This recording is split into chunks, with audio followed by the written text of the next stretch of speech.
Fala galerinha do Futebol na Veia, tudo certo com vocês? Eu sou o Leonardo e estamos aqui para mais um vídeo, né? Hoje vocês estão estreando, uma terça-feira, a gente aqui, né? As últimas 2 semanas a gente estava na sexta, mas a gente resolveu gravar 2 por semana por conta que era muita coisa para falar num dia só e a gente tinha que deixar outras coisas legais para falar também, então a gente vai separar em 2 dias. Seguimos com a mesma equipe aí, o Renan, o Bruno. Então hoje vamos falar de algumas polêmicas. O principal vai ser o futebol brasileiro, né? Porque essa semana aconteceu algo inesperado, né? Os 3 primeiros colocados perderam e o pior que, assim, 2 deles tomaram 2 buchas e foi até que surpreendente. Já vamos começar falando por uma. O São Paulo meteu 4-1 no Flamengo. Vocês acreditam que ele é um time para brigar por título? Ou ele só tá fazendo uma graça e daqui a pouco volta ali para brigar por G6 mesmo? Começando aí pelo Renan. Fala, Léo, fala, Bruno, fala pessoal que acompanha a gente aqui. Eu acredito que o São Paulo não é um time que vai brigar por título, por conta de questão de elenco, que ainda assim é limitado. Diferentemente dos outros rivais aí, do Atlético Mineiro, do Flamengo, do Inter, até do próprio Palmeiras, que vai subir agora, é um elenco um pouco mais limitado, que alterna muito entre jogos bons e jogos ruins. Contra o Flamengo, engoliu o Flamengo no Maracanã, uma coisa que não acontecia, assim, que a gente não via acontecer há muito tempo. O Flamengo tomar assim, um baile dentro de casa, com o São Paulo dominando as ações do jogo. Eu acho que o São Paulo não é um time que vai brigar por título, mas é um time que claramente tem total condição de ficar no G6 do campeonato. Perto de outros elencos aí, se a gente traçar uma comparação, é um time bem melhor. O Diniz tem um trabalho muito contestado, mas que em determinados momentos mostra seu resultado. Foi o que aconteceu, por exemplo, contra o Flamengo. Em outros jogos também o time de São Paulo cresceu bastante. Então, para brigar por título, apesar de eles ganharem do Flamengo dentro do Maracanã, baterem de frente com o adversário direto ali na parte de cima, eu acho que ainda a gente não pode falar que vai brigar por título, não. Mas é como eu falei, G6 para mim é sem dúvidas. Bom dia, Léo. Bom dia, Renan. Bom dia, boa tarde ou boa noite para quem está nos acompanhando. Eu concordo com o Renan em partes. Eu acho que o São Paulo também, para brigar por título no Campeonato Brasileiro, tem um time bom, mas não tem um elenco recheado para repor peças. E eu acho que é um time muito inconstante. É um time que um jogo joga bem, outro jogo joga mal. E para brigar pelo título do Brasileirão, para mim não chega. Para mim chega no G6 também, mas brigar pelo título lá com o Flamengo, com o Inter, para mim não consegue brigar. Eu acho que o Diniz vem fazendo um trabalho muito contestado.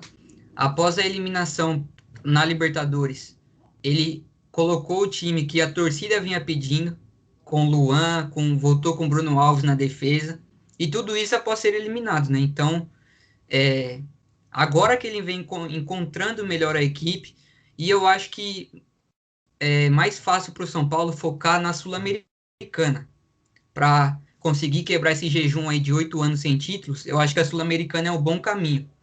E creio também que o Diniz vai focar na Sul-Americana ao invés de focar no brasileiro. Para mim, tem um time bom, mas não tem um elenco que consegue repor as peças que irão faltar ao longo do campeonato. Eu acredito que esse fator de recomposição de peças vai ser o que vai pesar muito nesse Brasileirão, né? Porque Palmeiras, Flamengo são, né, 2 exemplos de times que vão brigar por título, estão em 3 competições. O São Paulo também tá, no momento, né? Ele vai jogar contra o Lanús, acho que é a semana agora já, né? E se ele não vencer, ele vai estar eliminado. Dependendo do placar também que ele vencer, ele acaba sendo eliminado. Então aí vai diminuir o número de competições. Mas eu acredito que o São Paulo classifique. E assim, pro Brasileirão, eu não consigo ver o São Paulo como um time para brigar por título, porque ele é, assim, ele não consegue manter uma regularidade. O São Paulo faz um partidão contra o Flamengo, ele chegou a fazer uma partida já contra o Corinthians, contra o Palmeiras, no Allianz Parque, e aí vai e perde para um time de meio de tabela, time de lá de baixo. Vai pegar o Goiás essa semana no Morumbi, né, no próximo fim de semana. A gente aposta que o São Paulo vai ganhar, mas daqui a pouco ele perde ou empata com o Goiás. Então, assim, é um time muito inconsistente que não dá pra prever o que ele vai fazer. Então, por isso que é difícil hoje a gente colocar o São Paulo como favorito. E o Flamengo, por exemplo, jogou contra o São Paulo cheio de desfalque. Só que a gente nem percebe, porque O Arrascaeta tá machucado há um tempo, tá jogando o Vitinho. Né? O Arão tava um tempo meio ruim, entrou o Thiago Maia. Ontem, no domingo, não jogou nenhum dos dois, né? Suspenso. O Gabriel, que foi o artilheiro do time no passado, não joga há muito tempo. Só que entrou o Pedro. Um cara que, assim, agora, hoje em dia, eu até acho que ele vai ser titular. E o Gabriel com o Bruno Henrique vão se mancar pela outra vaga. Então, acaba que é um time que tem reposição e vai ser muito útil esse ano. Tem jogadores que eles nem usam muito. Michael jogaria em todos os times quase do Brasil. O Pedro Rocha, que mesmo meio mal, mas jogou bem um pouco, um pedaço no Cruzeiro ano passado. Então, assim, é um time que tem mais reposição. Né? Não digo que vai ser campeão, mas o Palmeiras também tem algumas reposições boas. O São Paulo já não. O Luciano não joga, vai entrar quem? O Brenner, que tá fazendo o gol do jogo. Se ele não puder jogar, vai entrar quem? Aí complica muito. Então, por isso que eu ainda acho que o São Paulo tá um pouco distante de brigar ali. Mas, quem sabe? Mas como até o Bruno falou, pode ser que ele foque na Sul-Americana. Eu acho que é mais fácil. É um tiro curto, né? Mata-mata. Então aí exige menos do elenco e é um título, né? Bom que mata esse jejum aí de 8 anos. Agora falando de outro jogo, de um outro time que tá brigando, né? Que é o Inter. Ele perdeu pro Corinthians no último final de semana, de 1-0. Agora eu queria que vocês falassem. Foi mérito do Corinthians ou demérito do Internacional esse placar? Bom, para mim foi muito méritos do Corinthians, porque com certeza foi uma das melhores partidas que o Corinthians fez no ano. Conseguiu marcar com consistência a saída de bola do Internacional, com uma linha de quatro defensores no meio, Ramiro, Ederson, o Otero e o outro era o Xavier. Xavier, isso.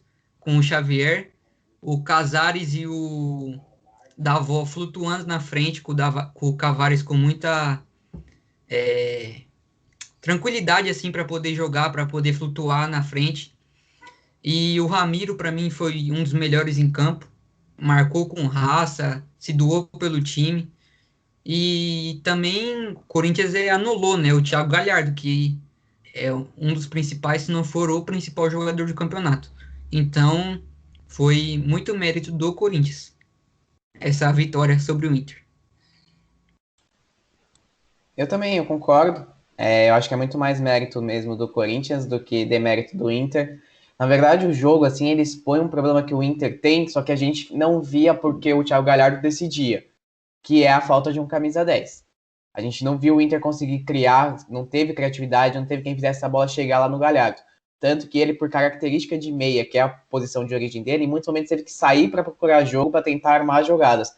Porque a defesa do Corinthians estava muito bem encaixotando ele. Ele não conseguia criar. O Abel Hernandes não é um jogador mais genial do mundo para achar espaços, essas coisas assim. Então, é muito mais mérito do Corinthians, que jogou como o Corinthians, que é como o Mancini disse, que ia resgatar a essência do Corinthians. O Corinthians foi o Corinthians de muito forte defensivamente e que aproveitou a escapada que teve, né? Então, é muito mais mérito do Mancini, é muito mais mérito do Corinthians, dos jogadores do Corinthians, do que demérito do Inter. Essa questão que eu falei de encontrar a fragilidade do Inter, não é nem demérito da equipe, é uma limitação mesmo que existe. O 10 do Inter é o da Alessandro já tem uma certa idade, já não é mais do mesmo. Então o Inter precisa encontrar algumas saídas. Aí tem gente que fala, mas contra o Flamengo jogou muito, porque o Flamengo é um time que joga e deixa jogar. O Corinthians não. É um time que não deixa jogar e que tenta aproveitar as suas estocadas. Então, são dois jogos, duas equipes totalmente distintas. Não dá pra gente comparar um jogo com o outro. Então, o Corinthians está numa crescente nesses últimos jogos. É claro que chegou a tropeçar para o América Mineiro, tomou 5 do Flamengo, mas até contra o Flamengo jogou bem. Se você for ver, depois que faz o primeiro gol, o Corinthians mudou totalmente, mas é que era o Flamengo do outro lado. E o Flamengo, quando está embalado, é difícil se segurar, né? Então, cada vez mais o Mancini vem mostrando a força do trabalho dele no Corinthians. Existe o mancinismo, como muita gente fala, né? Mas o mérito total é do Corinthians. O Inter tem suas fragilidades, mas ainda assim não anula a boa partida que o Corinthians fez. Não dá pra gente deixar de falar isso. Eu acredito também que foi mérito do Corinthians. Primeiramente, a gente tem que sempre ressaltar, né? Quando um time inferior vence um time superior, independente do estádio, ele já tem os méritos, né? Porque o time do Inter, não é um time que eu falo, nossa, joga bonito, joga muito, mas ele faz o resultado, né? E o time do Corinthians vinha com um momento difícil, perdeu para o América no meio de semana anterior, né? Então as pessoas duvidavam do Corinthians. E aí o Wagner Mancini jogou como o Corinthians sempre jogou, né? Defensivo, não deixando espaço do adversário e achou um gol, né? Se não achasse um gol, seria 0x0. E achou, ganhou, e é isso. Importante que ele entrou para anular o Inter e conseguiu com perfeição. Né? O Galhardo, por exemplo, não teve em campo. A única hora que o Galhardo apareceu foi para ser expulso, né? Que ele deu aquela chegada no Casares. E ainda achou ruim, mas, né? O jeito que ele chegou não tem o que fazer. É ruim. E acredito que o Mancini fez certo. Ele escalou bem o time, né, para esse jogo. Ele colocou o que ele tinha de melhor. Né? O Luan, por exemplo, eu sei que é um jogador que veio pro Corinthians com uma expectativa grande, mas ele não cumpriu, então o lugar dele tem que ser o banco mesmo. Deu a chance pro Davó, o Davó já fez um gol aí, né? Pode ser que torne aí um talismã do Corinthians aí para os próximos jogos. E ele conseguiu pontuar no Brasileirão, que é o que importa. O Corinthians estava, né, com certo risco aí de rebaixamento por um momento, e agora passou. E acredito que vai fazer uma campanha tranquila. Não sei se ele vai ganhar por Libertadores, né? Porque se um brasileiro ganha Libertadores e mais o Campeonato da Copa do Brasil tem entre os 6, são 8 vagas. E aí fica muito time. Aí talvez tenha entre. Mas não sei. Isso aí são cenas para os próximos capítulos, mas muito mérito do Corinthians nessa vitória. Pode falar, Renan. Mérito do Corinthians e também, como eu estava falando, do Mancini, porque na entrevista depois do jogo do América Mineiro, ele disse que não ia aceitar um time ser tão passivo, um time não dar um chute a gol. E aí você tem que ter muito peito para colocar um garoto que não estava sendo nem sequer relacionado, um cara que era muito contestado dentro do Corinthians e deixar, por exemplo, o Luan, que foi um cara, uma contratação milionária do Corinthians de fora. O Bocelli tem uma lombalgia, então não foi para o jogo, o Jô tá machucado, então a opção ideal, a opção principal seria o Luan. E mesmo assim ele teve ou então você poderia colocar o Léo Natel, como ele já colocou, o Matheus Vital, qualquer outro jogador. Ele simplesmente colocou o Davó. Muita gente criticou, eu inclusive contestei muito, achei muito estranha essa escalação. E no final deu resultado. Então é mérito total do Mancini, que coloca o time, dá uma chacoalhada no elenco.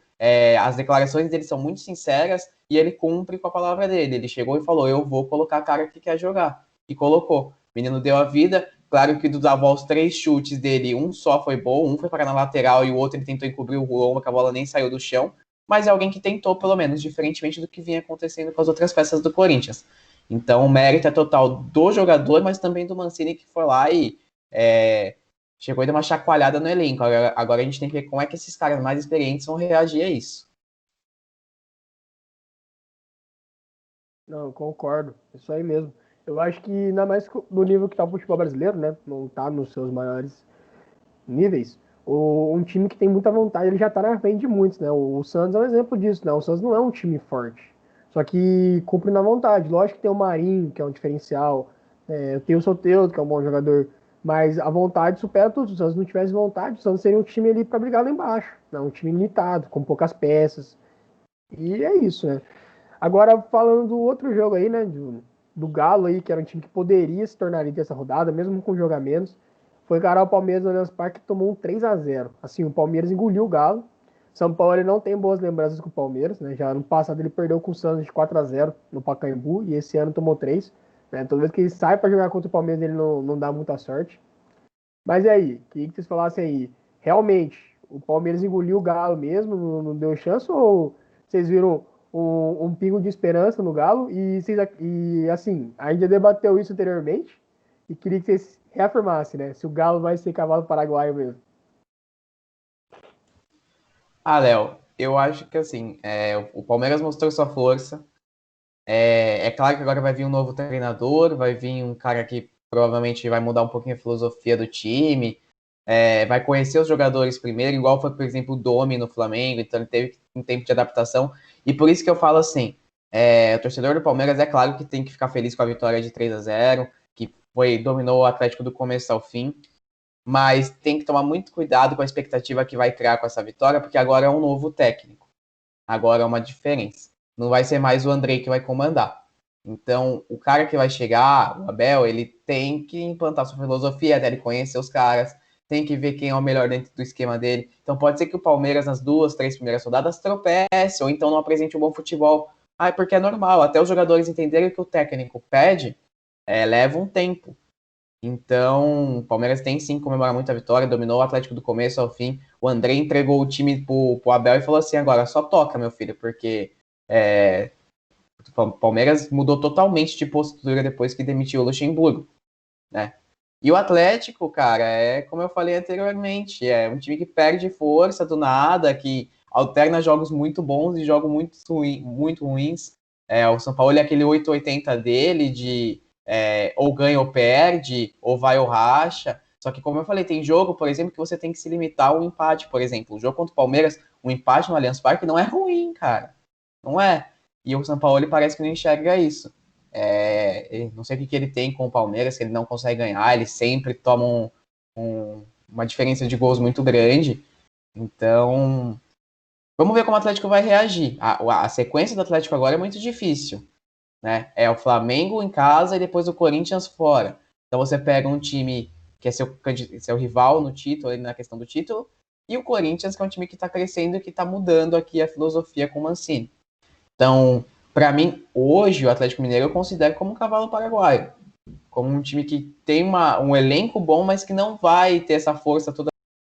Que no começo tem aquela arrancada espetacular e que do nada começa a cair. Mas pode ser que, por exemplo, se ganhar do Flamengo e ganhar do Corinthians, mude total a moral do time. Futebol é momento. Sempre foi momento.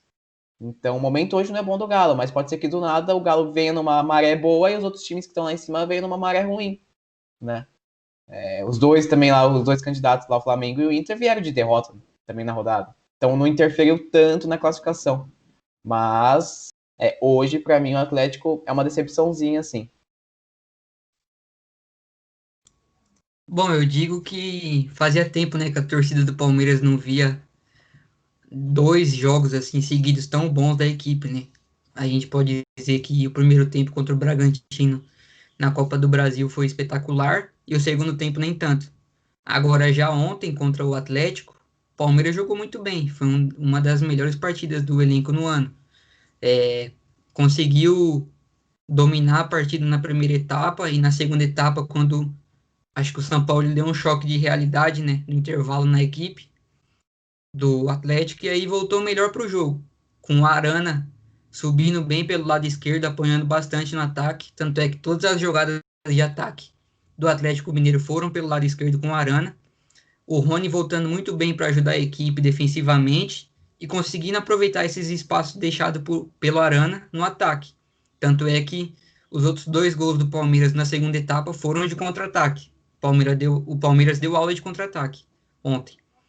E foi o que o Renan disse mesmo. O André entrega o time pro Abel, pedindo para ele seguir o que o André vinha fazendo. Mas é claro que vai levar uns 3, 5 jogos pro Abel conseguir enxergar as características de cada jogador no elenco. A torcida do Palmeiras que é chata nesse aspecto, né? Perde um jogo, já tá em crise, joga um jogo mal, já cobra treinador. Vai ter que ter paciência, porque é um técnico estrangeiro vindo sem conhecer o elenco, tendo que testar o elenco nas suas primeiras rodadas e vai ter que levar tempo, vai levar tempo para conseguir isso. E o Atlético, eu havia dito há umas 2 semanas atrás que a gente tinha gravado que não era cavalo paraguaio, mas agora eu venho mudando esse meu pensamento porque não consegue ter uma sequência boa de jogos. Um jogo joga bem, outro jogo empata, que nem empatou com o Sport no Mineirão. Tudo bem que o goleiro do Sport fechou o gol, o Luan Poli, mas não era jogo que tinha que se empatar, era jogo que tinha que vencer. Então, é um time igual ao São Paulo, que eu disse, muito inconstante. Não consegue ter uma sequência boa de jogos e não consegue demonstrar isso para o seu torcedor. Teve a chance de embalar muitas vezes na liderança do campeonato e deixou essas chances escapar das mãos. Então, para mim, eu acho que se continuar desse jeito, não consegue brigar pelo título, não.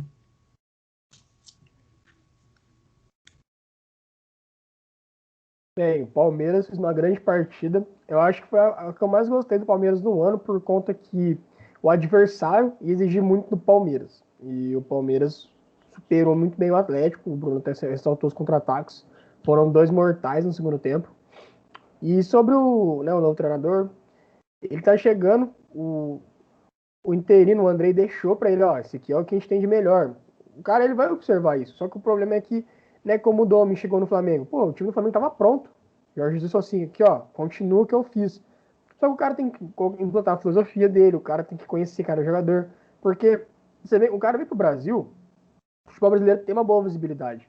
Mas não é que nem se ir, por exemplo, para um time ou da Premier League ou um time muito grande da Europa que você conhece todos os jogadores, em que você vê semanalmente jogos. Não, você acaba aqui, você vê um jogo ou outro aqui no Brasil.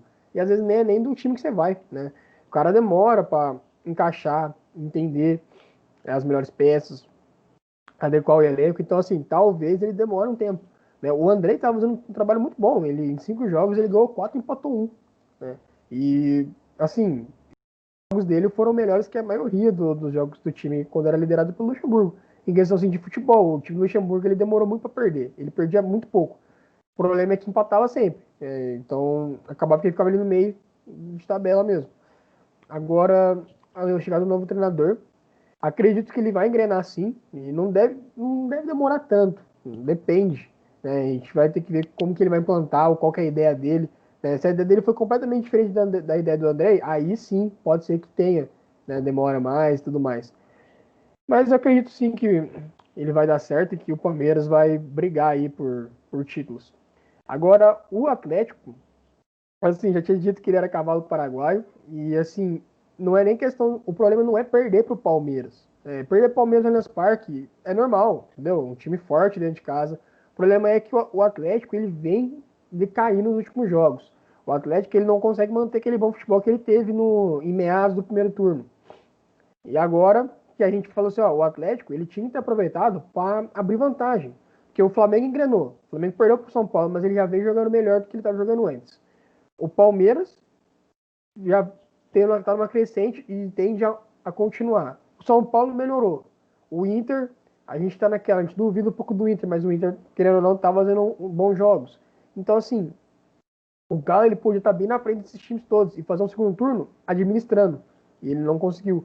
E agora ele vai ter que correr atrás do segundo turno. E a gente não sabe como que vai ser, né? Porque o time caiu de produção. O time não está demonstrando o que demonstrou anteriormente. Então, assim, próxima rodada pega o Flamengo. Se ele não ganhar do Flamengo, aí a gente já pode falar assim, poxa, Galo, aí complica pra você, porque você perde com o confronto direto, né? Na rodada, o Inter tem um jogo bom, o Atlético tem um jogo bom, o São Paulo tem jogo bom. Então, até o Palmeiras mesmo. Vai pegar o Vasco no São Januário, mas é favorito. Então ele pode manter ele ser o único time a não ganhar dos primeiros colocados. E aí já fica mais atrás também. Então, dificulta.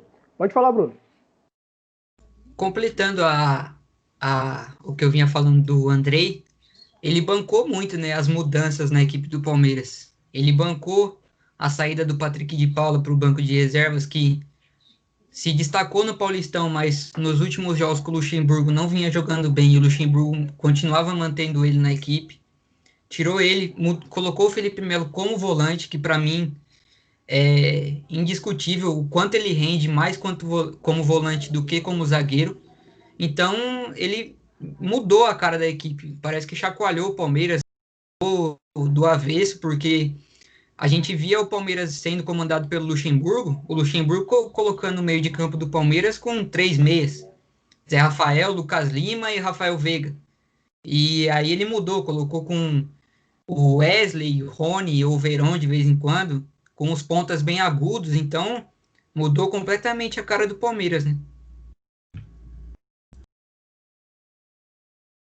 Concordo demais. E essa mudança que ele fez foi essencial para o Palmeiras ter essa crescente. Agora vamos falar um pouco de futebol europeu. Aí eu garanto que todos aí acompanham a Premier League, né, que está uma loucura. E a diferença do primeiro colocado para o décimo é de 5 pontos. E o décimo colocado é o Manchester City, né, que é um time que sempre briga, e ele tem um jogo a menos. Então, né, pode encurtar essa diferença dele para o líder.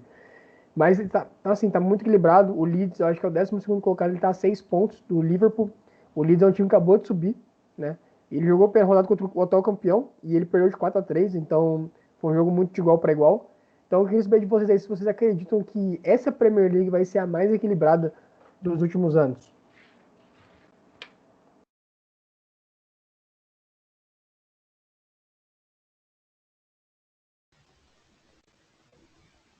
Eu começo falando, então. Quem me conhece sabe que no futebol na veia eu cuido do futebol inglês, então eu estou muito próximo disso. É uma coisa que eu coloquei no meu Twitter há um pouco tempo atrás, Léo. Eu coloquei que a Premier League desse ano prometia ser muito boa, principalmente pelo Big Six. Só que a diferença é que o Big Six não está fazendo tanta diferença nessa temporada. O Chelsea contratou Deus e o mundo. O Liverpool manteve a base do time campeão, não perdeu basicamente ninguém, trouxe algumas peças. O City, a gente não precisa nem falar do elenco milionário e do técnico que tem. O Tottenham trouxe algumas peças boas, o Bale, o Reguilon, e o Arsenal se reforçou em lugares pontuais, que é onde precisava. E aí a gente foi nessa de Big Six, só que a gente esqueceu do Everton, que tem o Carlo Ancelotti, que é um baita técnico, que trouxe boas peças. A gente esquece do Leeds, que é um time treinado pelo Marcelo Bielsa, que é visto assim como um revolucionário lá também, que é um cara que é uma inspiração para muitos técnicos europeus, né? Inclusive o Pep Guardiola, que já declarou isso. A gente esquece que tem o Leicester, que até na temporada passada estava em terceiro lugar durante boa parte do campeonato e teve uma queda de rendimento no final, tanto que acabou até ficando fora da Champions League. Mas são times muito bons. E na Inglaterra não tem essa de porque você tem um elenco que nem, por exemplo, o Flamengo tem aqui, que você vai dominar tudo. Não. Lá você pode ter o Cristiano Ronaldo e o Messi no seu mesmo time, o Neymar no mesmo time, que na Inglaterra não quer dizer que você vai ser campeão, não quer dizer que você vai ser o melhor time. Porque lá não tem essa, os caras se enfrentam de igual para igual. Então, para mim, sim, é a Premier League mais disputada dos últimos tempos. Principalmente pelo que a gente está vendo. A gente viu, por exemplo, o Tottenham fazer 6 no United dentro de Old Trafford. A gente viu o United perder, por exemplo, do Crystal Palace em casa. A gente viu o City tropeçar. A gente viu o Arsenal tropeçar. Tudo bem que o Arsenal do Big Six, talvez, junto ao Tottenham, seja um dos piores elencos. Mas pior, assim que a gente diz, é só entre eles, né? Porque o elenco do Arsenal é fantástico. E a gente viu o Liverpool tropeçar pra caramba também, que era um time que na temporada passada era totalmente dominante. Então, essa Premier League promete. Promete, assim, a gente já tá quase chegando ali na metade do campeonato, se a gente for ver. Mas é uma temporada que promete muito. Uma temporada que pode ser, sim, que venha a ter um novo Leicester, campeão surpresa. Então, é esperar para ver. Mas que é, sim, uma das melhores temporadas dos últimos tempos da Premier League, sem dúvidas é. Eu concordo muito com o Renan. Eu costumo dizer que a Premier League é o melhor campeonato do mundo. A gente não tem aquele clube que a gente olha assim e fala, ah, vai ser campeão.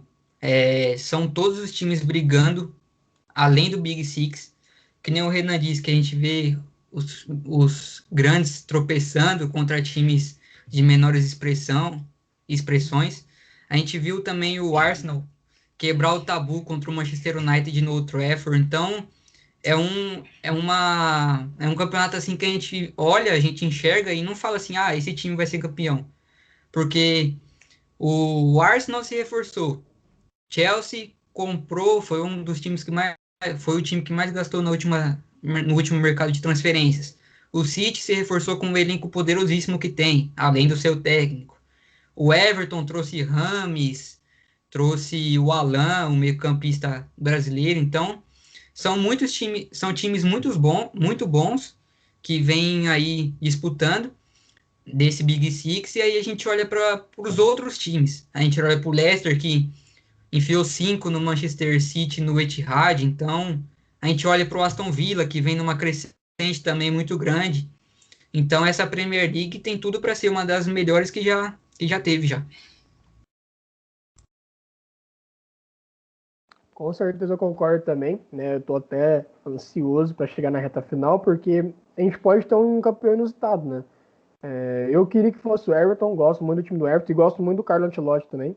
Né? E não sei nem se o Everton tem Premier League, acho que nunca venceu a Premier League na era moderna, né? O campeonato brasileiro na era moderna. É um time interessante e, assim, a Premier League, no começo a gente já viu que tava ficando maluco, porque o Liverpool tomou 7 do Aston Villa. O City tomou 5 do Leicester. O Tottenham meteu 6 no United. Assim, são times. Poxa, o United, a gente viu a força dele jogando contra o PSG, por exemplo. Foi o atual vice-campeão. Ganhou do PSG lá na França. O City, nem se fala. Quanto tempo que o City briga para ser campeão inglês e tem um dos melhores treinadores, se não o melhor do mundo. Liverpool, atual campeão, venceu a Champions League de 2 edições anteriores. E tem o Klopp, tem um elenco riquíssimo, com muita qualidade. Se reforçou muito bem, trouxe o Thiago Alcântara, que, poxa, quem aí viu a reta final da Champions League sabe o potencial dele. E, assim, o Arsenal tá correndo pelas beiradas, contratou bem, ganhou esse final de semana do Manchester, lá no Old Trafford também. Tá muito equilibrado. E, assim, os grandes estão se batendo. E os que estão vindo aí de baixo, né, que não fazem parte do Big Six, estão batendo nos Big Six também, estão batendo entre eles. Então, assim, vai ser uma Premier League muito equilibrada. Provavelmente não teremos uma pontuação muito alta, né? Ano passado o Liverpool bateu mais de 80, o Manchester City ganhou 2 temporadas fazendo mais de 90, na outra fazendo até 100 pontos. Então não vamos ter isso, eu acredito. E vai ser muito equilibrado. Talvez chegue no final do campeonato tenha 4 candidatos ao título, quem sabe, ou até mais. Né? Estamos entre aspas, no começo ainda, né? Chegando para metade do campeonato. Tem muita coisa para acontecer ainda, mas como a gente vê, né? Os times são consistentes, tem uma tática muito bem apresentada. A gente pode imaginar assim que esse campeonato aí vai ter muito o que falar ainda, né? O Manchester United, que é um time que a gente contou como um favorito, que pode até ser ainda, tá em 14º, se eu não me engano. Ele tá tropeçando bastante. Então a gente imagina que ele vai crescer no campeonato ainda. Então o City está em 10º, o Arsenal está em 8º, o Chelsea não está entre os 4, ele está em 6º, se eu não estou enganado, 6º, 7º. O G4 do campeonato inglês que abaixo hoje seria Liverpool, que está em primeiro, o Leicester em segundo, o terceiro colocado é o Everton e o quarto é o Southampton. Então, assim, são 4 times, né? O Liverpool a gente colocaria ali com certeza. O Leicester a gente fala assim, pode ser que chegue. O Everton, pelas contratações também, e o Southampton é uma surpresa. Né? A gente não sabe quanto tempo vai durar, mas o Everton com o Leicester são equipes para brigar. Assim, não digo por título, mas para incomodar os grandes. Então, eu acredito sim que seja a Premier League mais disputada dos últimos anos e podemos sim ter um campeão inusitado. Agora, partindo para a Itália, Cristiano Ronaldo voltou nesse final de semana, né? Ele fez 2 gols, ele entrou em 3 minutos, ele já fez o gol da Juventus aí, que colocou eles na frente, né? Voltou em grande estilo, bem a moda Cristiano Ronaldo. E, sim, queria saber de vocês aí o quão ele é importante para a Juventus e se com ele a Juventus se torna aí uma das grandes figuras a vencer a competição. Bom, para mim a Juve em todas as temporadas sempre é uma das favoritas, né, para vencer a, o campeonato italiano. O Cristiano Ronaldo é inevitável que a equipe ganha muito, né? Ganha muito de produção, ganha muito de poderio ofensivo, ganha muito de aquele espírito de capitão, aquele espírito vencedor. Então, para mim, ganha bastante assim com a é muito cotada assim para ser a campeã do italiano, mas a gente vê o Milan fazendo um ótimo início de campeonato. A gente vê a Inter fazendo muito bons jogos também. Então, não diferente da Premier League, eu acho que esse campeonato italiano também tem tudo para ser muito disputado. Mas com o Cristiano Ronaldo, a Juventus ganha muito de produção, né? Porque é um goleador nato, já foi 5 vezes melhor do mundo, então é outro nível de jogador, né? A Juve ganha muito mesmo com a volta dele.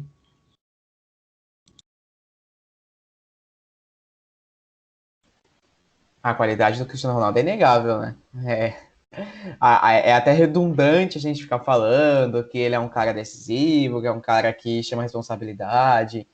Eu até falo que é até chato, porque a gente fica repetindo, e não tem quem negue isso, não há como você negar. Contra o Spezia, por exemplo, aí quando ele voltou, a Juventus estava bem apática no jogo, se a gente for ver até ele entrar. Ele entra e muda o astral do time, então ele é um cara que não só na bola, mas no mental do time ele mexe muito. Então a Juventus só tem a ganhar com ele, a mentalidade dele de vencer, de dar o máximo, de se doar, isso contagia os outros jogadores, né?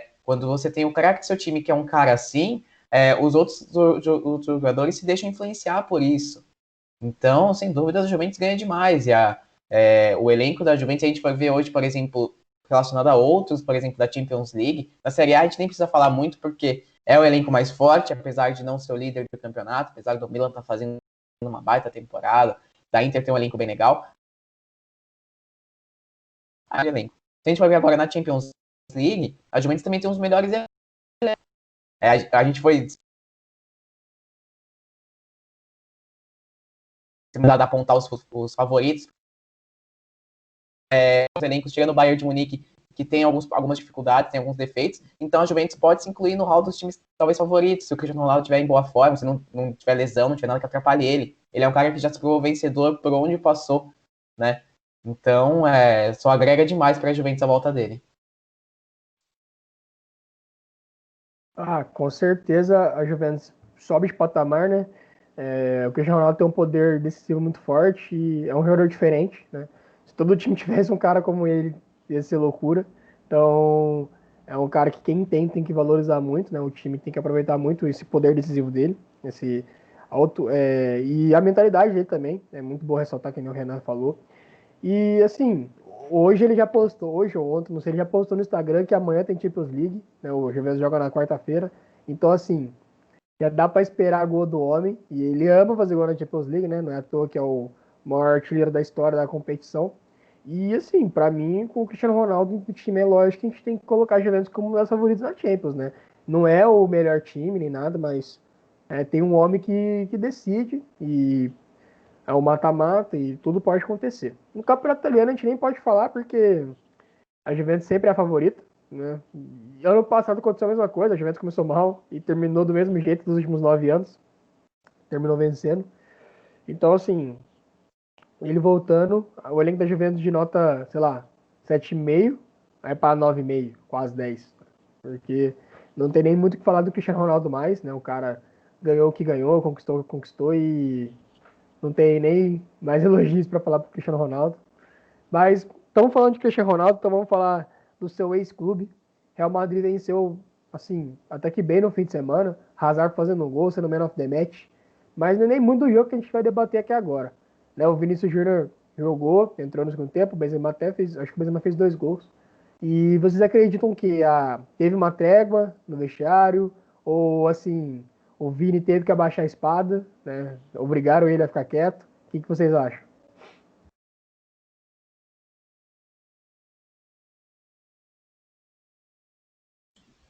Bom, eu acho que, assim, quando você está no elenco igual o Real Madrid, você tem uma visibilidade muito grande. Então, qualquer tipo de atitude que você tomar gera uma repercussão muito maior do que você, por exemplo, jogar numa equipe de segundo escalão. Isso é óbvio, é indiscutível. Então, a tendência, pelo menos eu imagino assim, é que sim tenha tido uma conversa entre talvez até envolvendo até diretores, o próprio Zidane com os jogadores, com Benzema, com Vini Júnior, e que isso tenha sido deixado, tivesse colocado os panos quentes em cima. Eu acredito que tenha sido assim. Acontece muito isso lá na Europa, principalmente, né? Quando acontece uma polêmica do tipo, eles evitam ficar falando demais, mas nas internas eles se resolvem. Então eu acredito que é isso que tem acontecido, né? A gente não, que nem eu falei na semana passada, não duvido da qualidade do Benzema, a gente sabe que ele é um dos melhores centroavantes do mundo e o Vini tem um potencial para crescer muito grande ainda, para se desenvolver na Europa. Então eu acredito que essa situação foi resolvida nas internas mesmo e eles não vão expor nenhum e nem outro. Bom, eu acredito também que esse imbróglio aí tenha se resolvido nas internas do clube, mas também, né, ajudou a esfriar isso aí, a goleada que eles fizeram diante do Huesca, né? O time fez 4-1 com o Hazard voltando a jogar bem, coisa que não acontecia fazia tempo. Mas eu acho que essa vitória, essa goleada, meio que acoberta um pouco esse momento do interno do clube, né? Quando sofreu alguma derrota assim mais pesada, com certeza esse rolo aí, né, que podemos dizer, vai voltar a ser pauta na imprensa espanhola e dentro do clube, porque vai voltar a ser derrotada, aí vão voltar a perguntar se ainda existe isso dentro da equipe. Então, e com certeza o Vinícius Júnior teve que ouvir bastante coisa e ficar quieto, né? Porque comparado ao Benzema, o menino é novo ainda no clube, imaturo, tem muito a amadurecer ainda. Mas para mim essa história foi resolvida com a vitória. Dependendo da situação, se houver alguma derrota aí pela frente mais pesada, com certeza esse assunto vai voltar a virar pauta dentro do clube e na imprensa catalã também. Isso ainda vai dar muito o que falar ainda. Eu acredito que assim, o chamaram você conversar, o Vini não teve nem a chance de levantar a espada para brigar.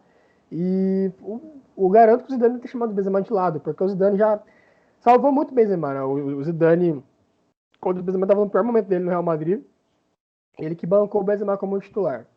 E falou, ó, você também não ajuda, né? Deu aquela chamada no Benzema e tudo mais.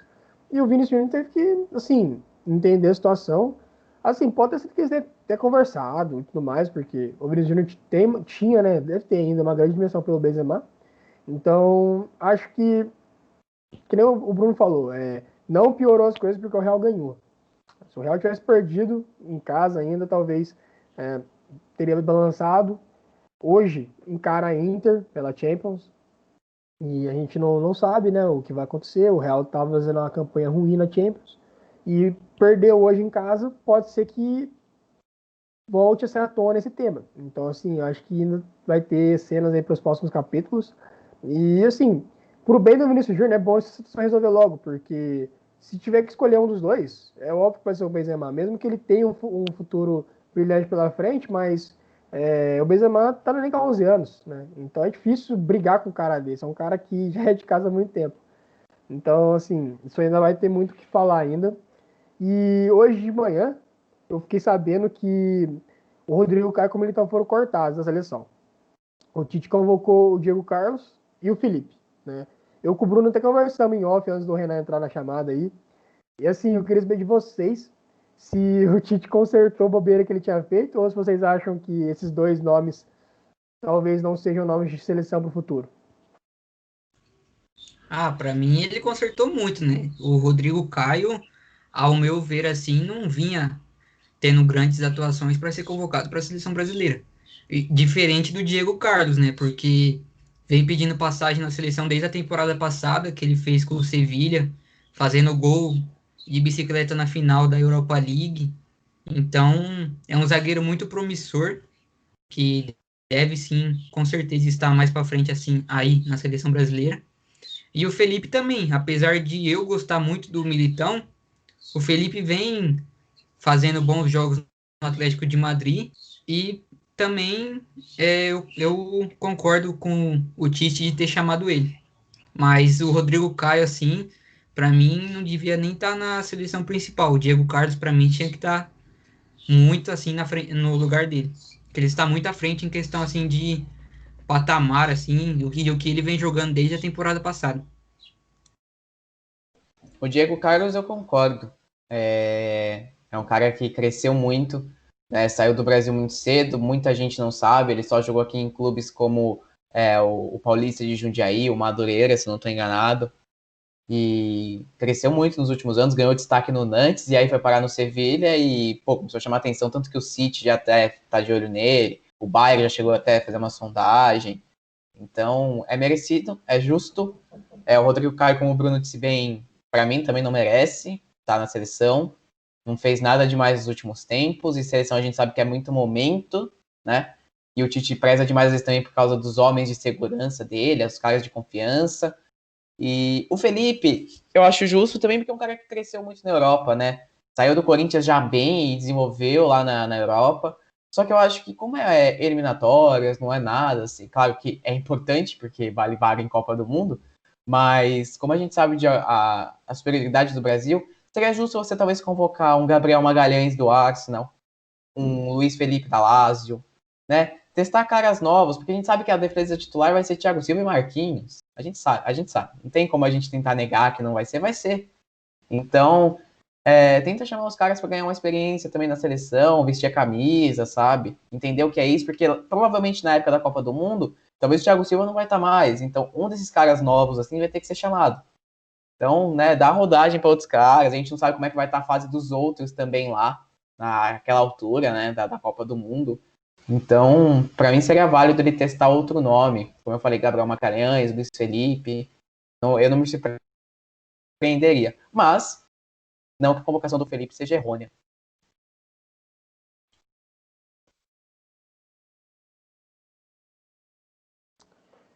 Eu gostei. Eu acho que, assim, o Rodrigo Caio, ele tem boas partidas pelo Flamengo, mas eu acho que ele não ajuda de seleção. É simples, joga bem, é um bom jogador.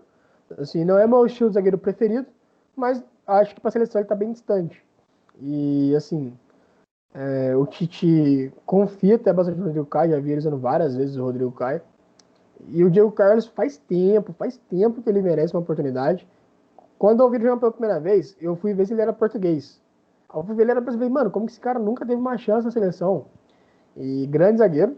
Acredito aí que na próxima janela de transferências, né, do meio do ano, o Sevilla vai ter dificuldade de segurar ele. Tem muito time rico de olho nele.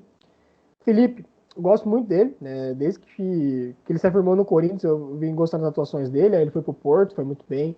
E agora no Atlético de Madrid segue muito bem. Só que assim, o Militão teve que sair porque ele foi cortado. Na minha percepção, se eu pudesse convocar, né, eu convocaria o Marquinhos, o Felipe, o Militão e o Diego Carlos.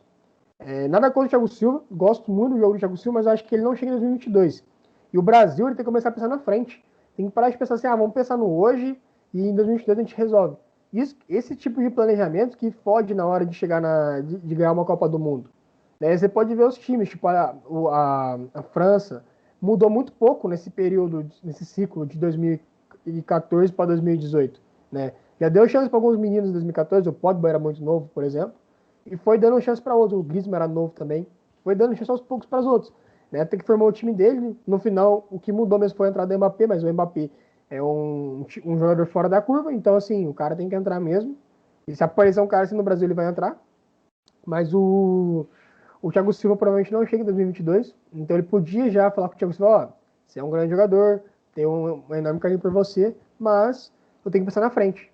Né? E ele pode testar o Gabriel Magalhães, como o Renan falou, o Luiz Felipe, pode testar todos eles, mas aí acontece, a dupla de zaga de 2022 hoje, olhando, ele pensa, minha dupla de zaga de 2022 é, sei lá, Marquinhos e Diego Carlos. Beleza, você mantém os dois, convocando e varia o reserva e tentando enquadrar, você vê o que se enquadrar melhor no elenco, que se for melhor nos treinos e que qual deles tiver a oportunidade de jogar for melhor, você leva para a Copa. Né? E mantém. Ele devia fazer isso, não só na zaga, como em outras posições também. Lateral esquerdo, se ele falar assim, vou convocar o Felipe Luiz, talvez o Felipe Luiz não chegue bem em 2022. Então, assim, né, tinha que pensar nisso, em todas as posições. Então, acho que é algo que o Tite tem que pensar bem e para que a seleção chegue forte em 2022, porque peças tem. O Brasil sempre tem boas peças, tem um jogador diferenciado que é o Neymar, e tem um time que pode fazer ele conseguir fazer diferença, então acho que ele tem que pensar nisso. E é isso, galera. Esses foram os temas que a gente debateu hoje aí. Sexta-feira, se tudo der certo, tem mais. Né? Vamos falar bastante aí, vai ter mais polêmica, vai ter mais tema forte aí, vai ter grandes jogos, né? Porque vai ter Copa do Brasil, vai ter Champions League, né? Então, até uma próxima aí. Queria agradecer a participação aí do Renan e do Bruno de novo aí comigo, né? Estamos aí gravando cedinho aí para postar mais tarde para vocês. Muito obrigado aí, galera. Sigam o Futebol na Veia nas redes sociais aí, acompanhem no portal. Tem texto aí de todos nós aí, de campeonato francês, campeonato italiano, espanhol, inglês, fora as colunas. Então, muito obrigado aí e até uma próxima.